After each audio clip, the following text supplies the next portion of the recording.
Bien, Dios les bendiga. Continuamos con el capítulo 4. Esta vez sí ya vamos a terminar con la ayuda del Todopoderoso. Vimos en la otra parte que por la ley nadie se salva. La ley no puede salvar. Es más, ni siquiera Moisés, que fue, digamos, a él Dios le dio las leyes a Moisés, ni él mismo pudo entrar a la tierra prometida. ¿Sí? ¿Por qué? Porque por la ley nadie se salva. Esto nos está mostrando que solamente a través de Jesucristo podemos ser salvos. Bien, con esto continuamos en el versículo 13. Booz pues tomó a Ruth y ella fue su mujer. Y se llegó a ella y Jehová le dio que concibiese y diese a luz un hijo. Bien, ya luego de toda esta bendición que recibió Booz, que recibieron ellos, sí, probablemente él la mandó a llamar, ¿cierto? Estaban tal vez cerca para que fueran, para él tomarla por mujer y así delante de los testigos. Y bien, cuando ya tal vez fue una ceremonia muy sencilla, no lo sabemos, ¿cierto? Cómo fue, pero fue el mismo día, eso sí. La toma por mujer y dice que Jehová le dio que concibiese. Mire, es probable que Ruth haya sido estéril. ¿Por qué? Porque ella estuvo casada, recordemos, 10 años con Malón. O sea, y en 10 años ya era para que tuviera no solamente un hijo, sino muchos más. Entonces es posible que Ruth, al igual que las matriarcas de Israel, fuera estéril. Sí, recordemos que eso pasó ya también con Sara, con Rebeca, con Raquel, con Lea, que eran estériles, pero Jehová, para mostrar su gloria y su poder, les conceda que tengan hijos. También a Ruth, mire, increíble. Ruth también era estéril. Si Ruth se hubiera devuelto a Moab, tal vez ella hubiera continuado estéril y no hubiera tenido ningún hijo, pero mire, es plan de Dios, providencia divina, y le concede Jehová que tenga un hijo. Es algo maravilloso saber de que Dios tiene el control de todo, a él no se le escapa nada. Mire, nosotros a veces pensamos que a Dios lo sorprende las situaciones. Ay, es que a Dios se le pasó por alto, es que si hubiera orado más, es que, bueno, cosas como estas, pero mire, a Dios no se le escapa nada de las manos, nada se sale del control de las manos de Dios. Él es soberano, Él es Rey de reyes, Señor de señores, creador de todo lo que existe. Él es soberano del universo. Nada de las cosas que ocurren en la tierra son casualidad. Todo es por la providencia divina. Bien, versículo 14. Y las mujeres decían a Noemí: loado sea Jehová, que hizo que no te faltase hoy pariente, cuyo nombre será celebrado en Israel. Bueno, allí muchos piensan, bueno, está hablando de Booz, el pariente redentor, pero mire, ahí no está hablando de Booz. Si miramos bien, ahí está hablando de ¿quién? De Obed. Y eso miremoslo ahí más adelantico. Dice, el cual será restaurador de tu alma y sustentará tu vejez, pues tu nuera que te ama lo ha dado a luz y ella es de más valor para ti que 7 hijos. ¿Ves? Está hablando de Obed. Este es el pariente que no faltó a Noemí, ¿cierto? Bueno, dice, ¿quiénes son las que hablan? Las mujeres, ¿cierto? Las vecinas. Loado sea Jehová. Noemí antes, recordemos cuando ella llegó de Moab, ella llegó tal vez con ropa de luto, harapos tal vez, ¿cierto? Por el trajín del viaje, por todo esto, por la condición económica que ellas tenían. Entonces las vecinas se admiran y se conmueven y dicen, ¿no es esta Noemí? O sea, la mujer de un hombre prominente, de un hombre rico, ha caído tan bajo, su condición es tan pésima ahora, ¿cierto? Ellas murmuran. Pero ¿qué pasa? Noemí le dice, no, ni siquiera me llamen Noemí. Noemí significa placentera, dulce, agradable. Yo ya no soy así. Yo me he amargado. La situación en la que estoy viviendo es tan mala que soy amarga. O sea, llámenme Mara, llámenme amarga, que no hay felicidad. Mire, nosotros podemos pasar ciertamente por momentos difíciles, por momentos amargos, sí, todos lo pasamos, pero eso no define nuestra vida. Esos momentos duros no definen quiénes somos, ¿sí? Ella quiso que le cambiaran el nombre, pero vemos que el Señor nunca la llamaron Mara, ella solamente lo hizo en ese momento de desespero.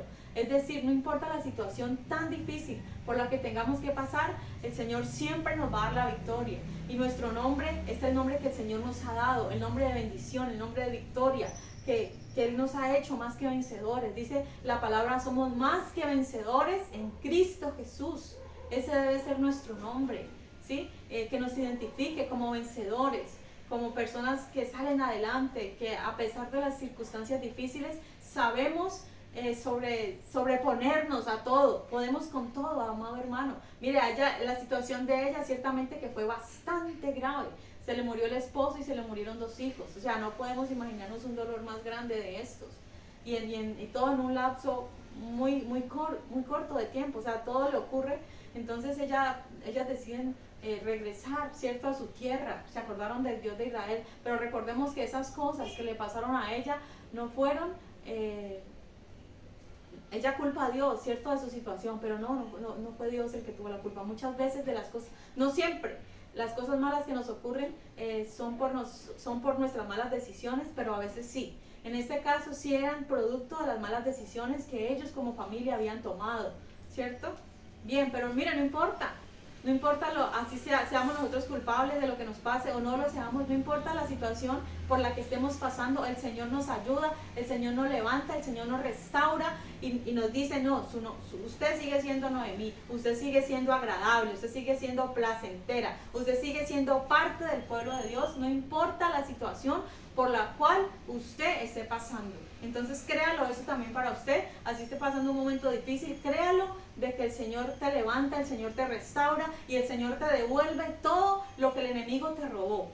El Señor te lo devuelve. El Señor hoy entrega en tus manos la bendición del Todopoderoso. Te pertenecen las bendiciones del Señor. Eres parte del pueblo de Dios y no eres un esclavo, no eres un simple obrero, no, tú eres parte del pueblo del Señor y eres heredero con Dios y coheredero con Cristo. ¿Algo más que te motive? Algo más que te motive, que eres heredero de todas las promesas, de todas las bendiciones. Dice la palabra, bendito sea el Señor y Padre de nuestro Señor Jesucristo, que nos ha bendecido con toda bendición espiritual en los lugares celestes en Cristo Jesús. Yo creo que no necesitas ninguna otra palabra más para que sepas que eres bendecido de Dios, que la bendición de Jehová está en tu vida. Si tú eres un hijo obediente a Dios, las bendiciones del Señor te pertenecen a ti. El Señor mire, no hay algo que tengamos que hacer, ya nos bendijo, ya las bendiciones de Dios están para nosotros. Es algo maravilloso, amado hermano. Bien, entonces dice, loado sea Jehová, que hizo que no te faltase hoy pariente, cuyo nombre será celebrado en Israel. Claro que sí. Dice, el cual será restaurador de tu alma y sustentará tu vejez. O sea que Obed, este niño, iba a estar allí para sustentar la vejez, para ayudarle en su vejez a Noemí. Dice, pues tu nuera que te ama lo ha dado a luz y ella es de más valor para ti que 7 hijos. Bien, entonces ahí nombra, dice, mire, no importa que usted haya perdido 2, su nuera Noemí te ama y ella vale más. Mira, ahí se está mostrando el valor de la mujer. Sí, muchos tal vez dicen, no, es que la Biblia no da importancia a la mujer, es que la Biblia protegea a la mujer y solo el hombre, que el hombre. No. Aquí vemos que aquí se da importancia al que la tiene. Ruth fue una mujer virtuosa y aquí nos está demostrando, ella es de más valor que 7 hijos. ¡Wow! Es algo impresionante. Arriba mujeres que el Señor nos ama y el Señor tiene un plan y un propósito con cada una de nosotras. Por eso el libro de Ruth, en la Biblia hay otro libro con un nombre de mujer, Esther, ¿sí? Entonces la Biblia sí da la importancia a la mujer. No creamos que solamente el hombre, que el hombre está por encima. No, la Biblia sí dice que el hombre es cabeza, pero dice que la mujer es corona del marido. O sea que la mujer no está por debajo, no, la mujer está también, está al lado, ellos están juntos, ¿sí? Sirviendo al Señor, en el servicio del Señor. Hay muchos que tristemente quieren ver el ministerio de la mujer por debajo. Si es que usted no puede ser pastora, es que esto y lo otro. Mire, el Señor da ministerio. Y si el Señor, a mí por ejemplo, me dio un ministerio de predicar la palabra, de enseñar la palabra, aquí como lo que estoy haciendo hoy, ¿quién me impide que yo predique? Peor es que yo desobedezca al Señor y no hable su palabra. Eso sí es grave, eso sí es desobediencia. Sí, la Biblia dice, si ustedes no hablan, las piedras hablarán. Y en Jesús no existe hombre o mujer, judío o griego. El Señor a todos nos ama por igual. Y si el Señor nos ha llamado, tenemos que cumplir la palabra, tenemos que obedecer la palabra, tenemos que predicar la palabra a tiempo y fuera de tiempo. No nos vamos a callar. Si vamos a cumplir el ministerio que el Señor nos ha dado a cada uno de nosotros. Bien, y dice, versículo 16, y tomando Noemí al hijo, lo puso en su regazo y fue su haya. Es decir, fue su madre adoptiva. Noemí lo recibe como su hijo, ¿cierto? No se nombra, se dice el hijo. Y el versículo 17 dice, y le dieron nombre las vecinas diciendo, le ha nacido un hijo a Noemí, y lo llamaron Obed. Este es el padre de Isaí, padre de David. Bien, entonces las vecinas, bueno, es algo como extraño, ¿no? Que las vecinas sean las que pongan nombre, ¿cierto? Es algo como extraño, pero bueno, aquí vemos que así fue. El nombre Obed significa siervo, eso es lo que significa la palabra Obed, siervo. Bien, entonces Noemí coge al niño, lo adopta como suyo, ¿sí? Y bueno, yo me preguntaba, bueno, pero ¿por qué Noemí es la que se encarga pues de la crianza del niño y no Ruth? Y bueno, yo pienso es una razón válida porque es Noemí la encargada de ¿qué? De enseñar a Obed todas las leyes, los estatutos, los mandamientos, ¿cierto? Para que los enseñara a Obed. ¿Por qué? Porque aunque Ruth se había convertido al Dios de Israel, ella tal vez no tenía mucho conocimiento de todas las leyes del Señor. Entonces necesitaba alguien que si fuera, digamos, natural del pueblo y que pudiera pues influenciar de manera positiva a este niño. Entonces pienso yo, esta fue una de las razones, ¿cierto? Para enseñarle los preceptos, costumbres, leyes del pueblo de Israel al niño. Bien, entonces dice allí que este niño era el que iba a sustentar la vejez de Noemí, ¿cierto? Cuando ya él estuviera grande y Noemí más anciana, entonces Obed iba a estar allí. Ella lo había criado, ella le iba a enseñar y Obed iba a recompensar eso, ayudándola, sustentándola en su vejez. Y ese es el pariente que Dios le concedió, Dios le proveyó. Si no la dejó sin hijo, no la dejó sin nieto, no.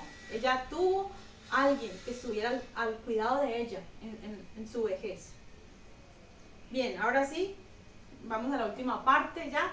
Y muchos dirán, bueno, esta es una de las maneras extrañas de terminar un libro, con una genealogía. Bueno, es una historia de amor, y cómo así no termina y vivieron felices o algo así, ¿cierto? Porque eso lo podemos pensar, bueno, fue una historia, un matrimonio, un hijo, hasta ahí vemos que termina bien. O sea, el libro termina bien, vemos que empezó, digamos, con tragedias, empezó con muerte, con hambre, pero ya termina bien, termina con matrimonio, con un nacimiento, o sea, con una esperanza, ¿sí? Termina con una esperanza. Pero aquí exactamente termina con una genealogía. Y vamos a leer, dice, los últimos versículos, dice, estas son las generaciones de Fares. Fares engendró a Esrón, o sea, allí lo nombra desde Fares, ya habíamos hablado de Fares. Dice, Esrón engendró a Ram, y Ram engendró a Aminadab, Aminadab engendró a Naasón, y Naasón engendró a Salmón. Salmón engendró a Booz, y Booz engendró a Obed. Obed engendró a Isaí, e Isaí engendró a David. Listo, hay una genealogía desde Fares hasta David. Entonces, mire, nosotros podemos ver allí, podemos notar que el autor no vivió en la época de Ruth, pero fue más allá. O sea, nos cuenta la historia hasta el rey David. Pero ¿quién era posiblemente el autor? Samuel. Si recordemos que Samuel fue juez de Israel, ¿sí? Y que Samuel también ungió ¿a quién? A David como rey. O sea, Samuel estuvo tal vez allí presente viendo todo este proceso. Entonces, ¿qué más que alguien que vivió esta historia pudo haber sido el autor? Entonces tiene mucho sentido de que Samuel haya sido el autor y que, mire, se interesa allí bastante ¿en quién? En David. Se interesa mucho en mostrar la descendencia, la ascendencia de David. Se interesa mucho y lo recalca y termina ahí en la palabra David. Mire, el libro de Ruth termina donde empieza Mateo.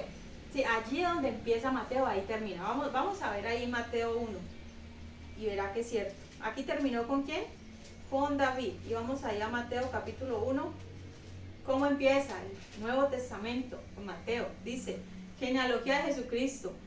Libro de la genealogía de Jesucristo, hijo de David, hijo de Abraham. Allí terminó Ruth, ¿cierto? En David. ¿Y aquí empieza con quién? Con David. Dice, mire, ¿por qué?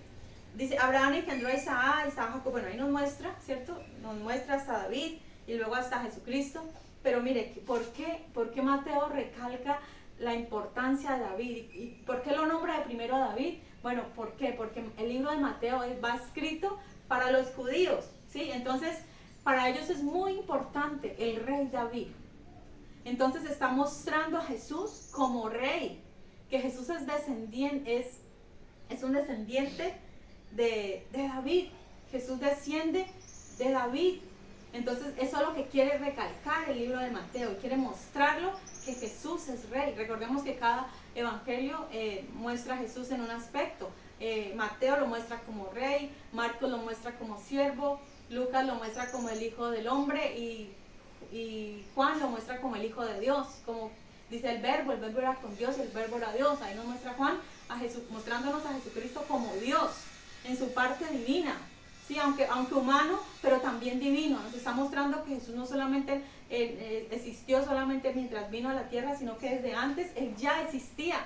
Por Él y para Él fueron hechas todas las cosas.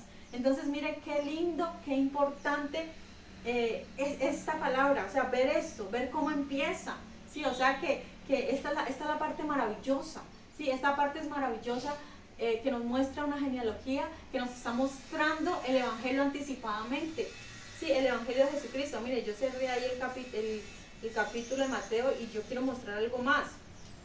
Mire,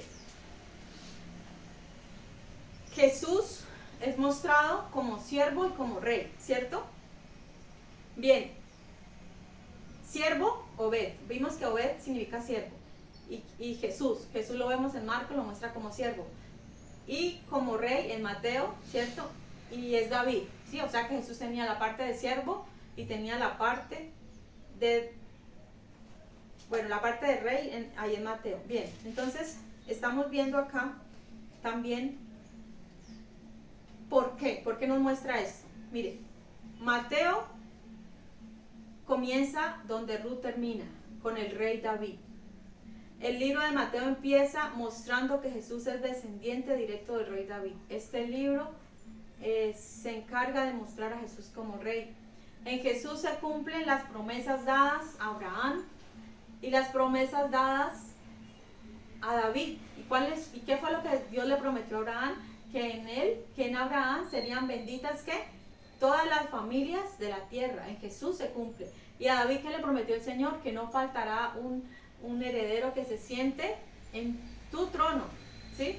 Y vemos que eso digamos, aunque Judá pecó, pero dice que la lámpara, a David el Señor le daría una lámpara, ¿sí? ¿Y quién viene siendo esa lámpara? El Señor Jesús, porque recordemos que reinará uno cuyo reino no tendrá fin. Esa es la promesa que cumplida en Jesús. Se cumple la promesa dada a David, de que nunca faltará quien reine en Israel, y no solamente en Israel, sino en el universo. Jesucristo va a reinar por los siglos de los siglos de los siglos. No solamente va a reinar por 1000 años, no, Él va a reinar por siempre. Su reino no tendrá fin, no está sometido al tiempo, no está sometido al cronos, al tiempo nuestro, no. El reino del Señor el reinado del Señor es eterno, es para siempre. Bien, en esta genealogía es posible que se hayan omitido ciertos nombres, ¿sí? En estas genealogías, dice, solo nombrando los más prominentes, ¿sí? Ahí de pronto se omitieron algunos nombres, ¿sí? Para poder, digamos, que cuadren los tiempos, bueno, la época de los jueces y esto. Pero bueno, se nombran los más prominentes, ¿sí? Digamos, la Biblia no pretende dar cifras exactas, porque a veces pensamos que se habla de 120,000 o algo, a veces pensamos, es exacto, pero a veces simplemente se quiere como redondear, ¿sí? Como redondear algo. Cuando uno dice, bueno, tengo 9.5, 9.49, eso digamos, si uno lo mete en el sistema, eso lo redondea a 9.5, bueno, a 10, o sea, listo, o sea, algo así.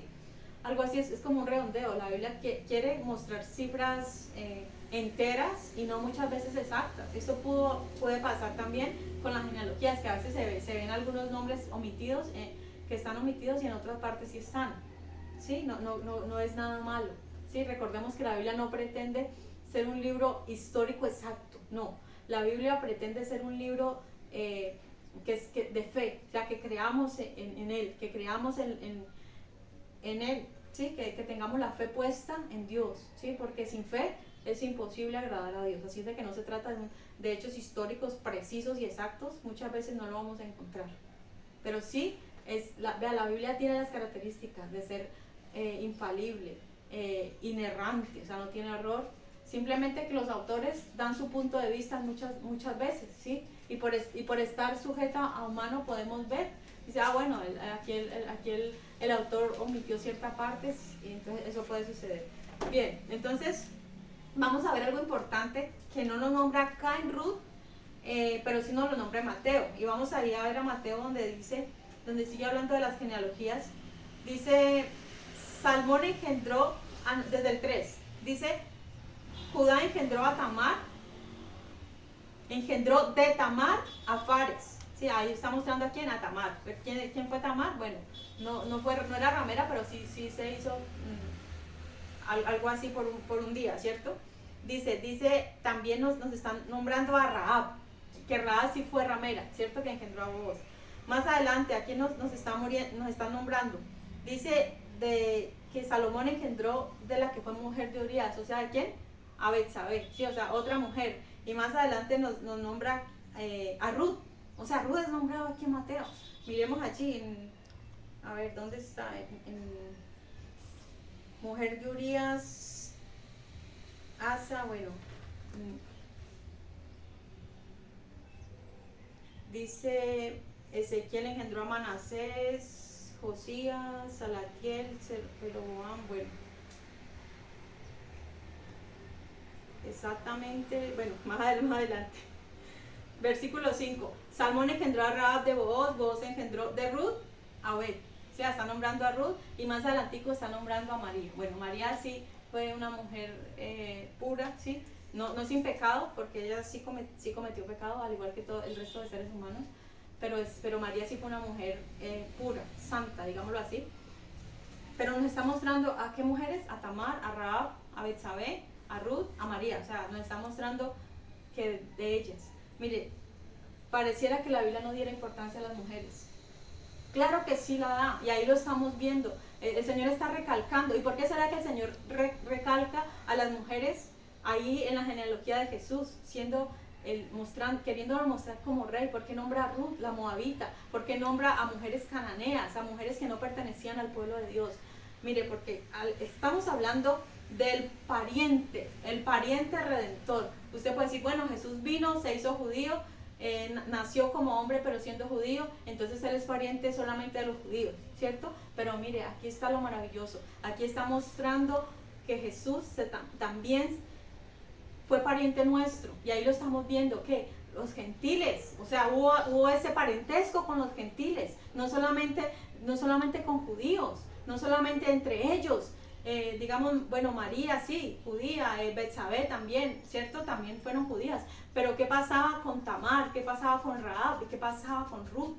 Vemos allí también que el Señor se emparentó también con los gentiles. ¿Para qué? Para redimir a toda la humanidad, para hacernos a nosotros también parte de su pueblo. Jesús es el pariente redentor que, mejor dicho, cumplió con todo. Nos está mostrando que Él pudo redimirnos, que Él nos amó, que Él no solamente amó al pueblo de Israel, sino que también nos amó a nosotros, que amó a la humanidad, que no sé, Jesús hubiera podido decir no solamente que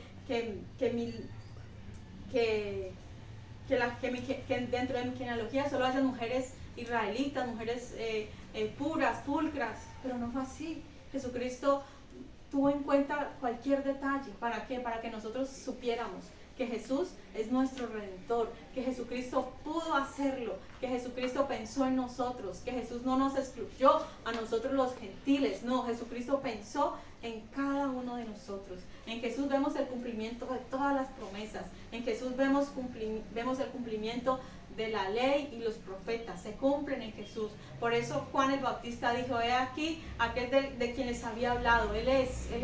En Jesús se cumple todo. Y eso lo podemos ver también en la transfiguración. ¿Sí?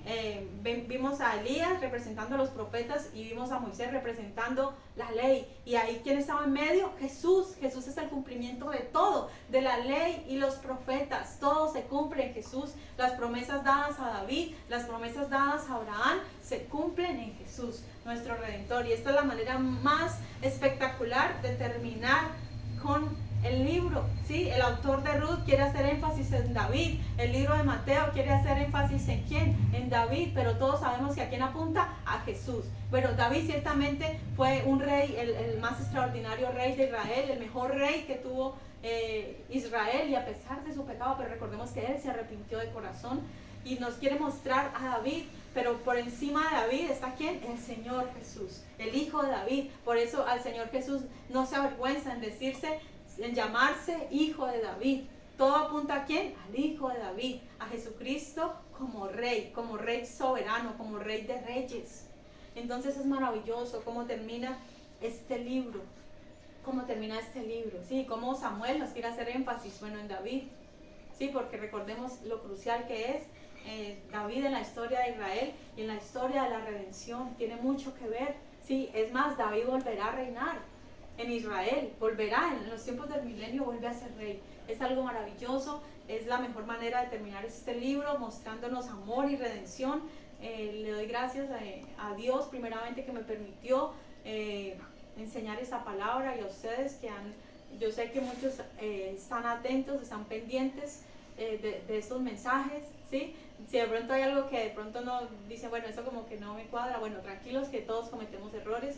Todos en algún momento nos equivocamos, ningún predicador es infalible, ningún predicador tiene decir, este no se equivoca, no, todos nos equivocamos, todos cometemos errores, pero lo importante es que, bueno, reconocer y que eso no afecte a nuestra salvación, ¿sí? Y amemos al Señor Jesús, no critiquemos tanto, sino que vamos a Dios, vamos a la palabra y amémonos de corazón, porque es lo que el Señor busca. Que el Señor les bendiga.